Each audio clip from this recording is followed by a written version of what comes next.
Hey guys, Steve Palise here.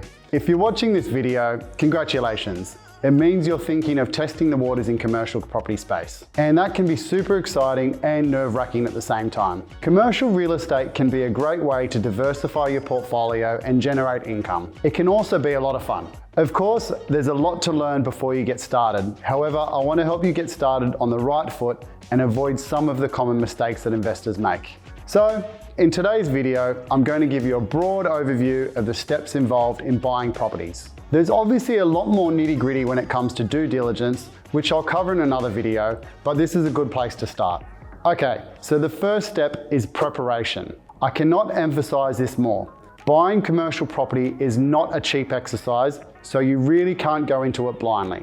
So, before you jump in, you need to assess your current financial position. What cash reserves do you have? What kind of cash flow do you have currently? What does your borrowing capacity look like? And what are the risks you are prepared to take on? Then you need to work out your purchase price range. Speaking with an experienced commercial mortgage broker or lender can give you an indication based on your personal circumstances. You also need to decide whether you're going to be a passive or an active investor. If you decided you're a passive investor but don't have enough time to devote to the process, engaging a buyer's agent could be a good option. My clients engage me to do the legwork for them, researching properties, running the numbers, performing due diligence, and then presenting them with different property options. Lastly, you must set some goals, develop a plan, and build your team. Your team should consist of a finance broker, accountant, mentor, buyer's agent, conveyancer, and property manager. So that's the planning and preparation stage of the process. This isn't something you should jot down on a piece of paper and then start investing. You need to prepare a solid foundation before jumping to the next phase of the process. Once you've done your research and determined the general locations and types of properties you're interested in, you can start looking at properties in your price range. There are three basic ways to find properties: via real estate websites, real estate agents, or a buyer's agent. Due diligence on each property can take a lot of time, so it's critical that you make a short list. Narrowing your wish list to a few areas and to the specific types of commercial property you're interested in will help prevent you from getting an overload of properties.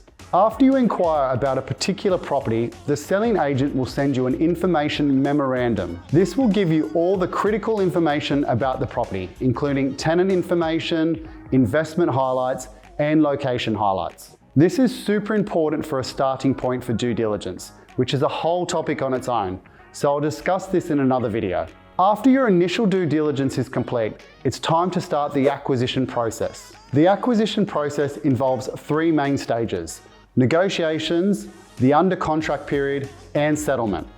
First, you'll need to negotiate with the seller on the price of the property. Both the price and the terms and conditions can be negotiated as part of the process. These negotiations are usually conducted through the selling agent and can be formal or informal. Once you've reached an agreement, you'll enter into the under contract period. During this time, both you and the seller work with your respective conveyancers to do a quick review of all the necessary paperwork. You also need to arrange, organise building and pest inspections, valuations, and finalise your investment loan. Finally, once everything is in order, you'll settle on the property and take ownership. Your solicitor or conveyancer will ensure most of the legal registration matters are taken care of, but you need to arrange the insurance, key collection, and pre-settlement inspection.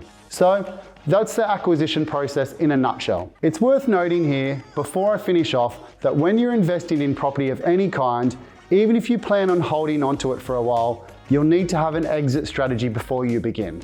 Choosing one should be part of your preparation stage. Each investor's exit strategy will be different, depending on their goals, their portfolio, and their personal circumstances. So, a financial planner might be helpful to guide you on what would be the most appropriate.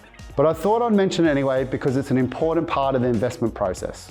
Anyway folks, I hope you found this video helpful. As I mentioned earlier, there's a lot more detail that goes into each stage of the process. So, if you have any questions or would like to know more, get in touch today. Otherwise, make sure to like and subscribe for more commercial property investment tips and tricks. I'm Steve Palise, author of Commercial Property Explained Simply. Cheers.